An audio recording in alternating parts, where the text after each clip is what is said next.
केंद्रीय निवडणूक आयोग आगामी लोकसभा निवडणूक आणि काही राज्यांच्या विधानसभा निवडणुकीचे वेळापत्रक आज जाहीर करण्याची शक्यता आहे।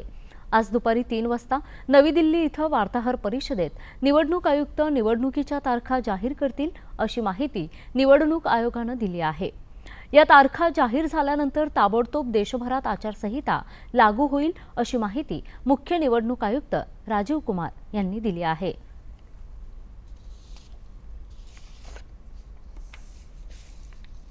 आज तो इम्पोर्टेंट है, देश को चुनाव का घोषणा करेंगे आज 3 बजे से, आपको पता ही है पहले से।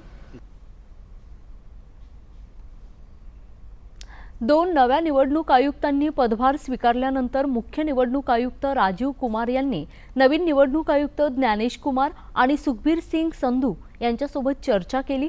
त्यानंतर संपूर्ण देशाचं लक्ष लागून असलेल्या निवडणुकांच्या घोषणेसंदर्भात पत्रकार परिषद घेण्याची घोषणा निवडणूक आयोगाने केली। विद्यमान 16व्या लोकसभेचा कार्यकाल हा 16 जून रोजी समाप्त होत आहे।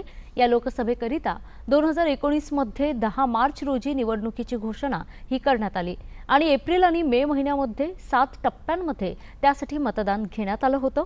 23 मे रोजी निकाल घोषित झाले होते।